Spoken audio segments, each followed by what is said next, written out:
Hi, it's Chrissy K. Rollins here, bringing you this week's recap of the 1099 Ladies Online Networking that meeting where we focused on disconnecting. It's week 6. So far, we have talked about ways to maximize connecting, how to connect more, how to get more from your connections. And tonight, we took the time to discuss the power of disconnecting.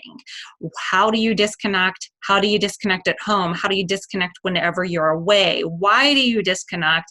Are you confident? Do you feel confident whenever you disconnect? And how do you feel whenever you're taking that time to disconnect? And why don't you disconnect? What happens when you don't disconnect?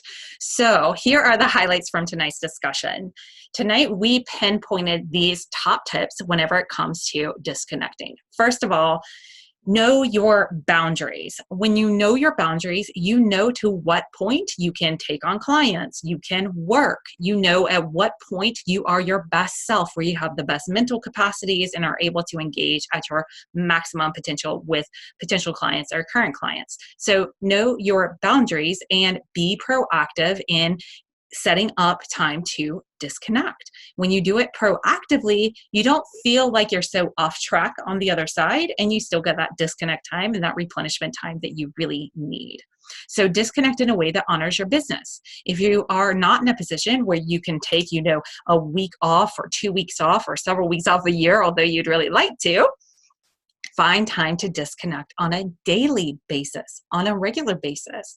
And as you disconnect, we invite you to consider, this was a great tip that one of the ladies brought forth. We invite you to consider to take time to reflect over your past experiences and what is coming up in the future so that you can be more fully present and feel more fueled and focused in engaging and showing up. Okay.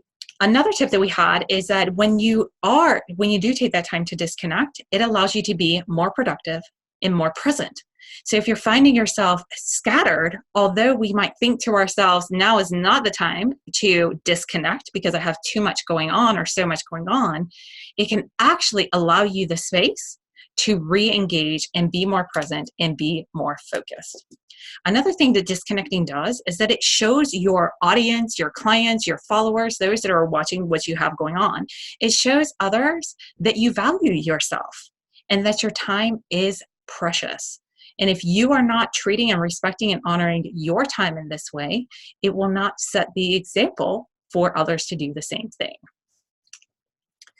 And we also talked about how thinking about disconnecting is gifting to yourself. First of all, nobody else is going to come around and make sure that you do it, but it helps you to shift from being reactive to being proactive. So it's one of those gifts that just keeps right on giving.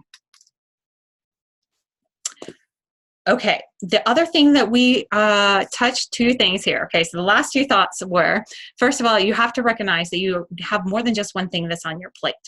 When you have more than just one thing that's on your plate, you have to disconnect from one to be fully engaged with the other. So if you're only focused on your business and getting your business off the ground, your family and family relationships are probably going to suffer if you don't take time to disconnect from your family or from your business to be present with your family. Vice versa. If you're constantly plugged in and doing everything for your family and not speaking up for the time that you need in order to be present with your business, then you're going to find that imbalance there too.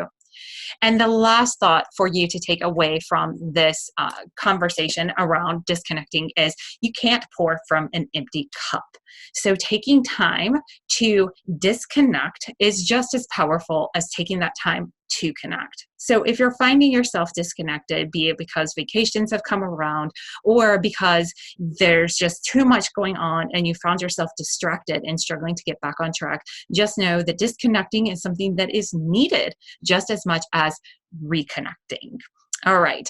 Thanks for watching this recap. We invite you to join us every Tuesday night, 7:30 p.m. for the 1099 Ladies Online No Cost Networking.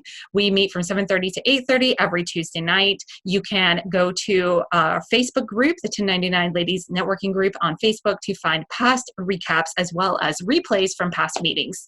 Look forward to seeing you next Tuesday. Bye.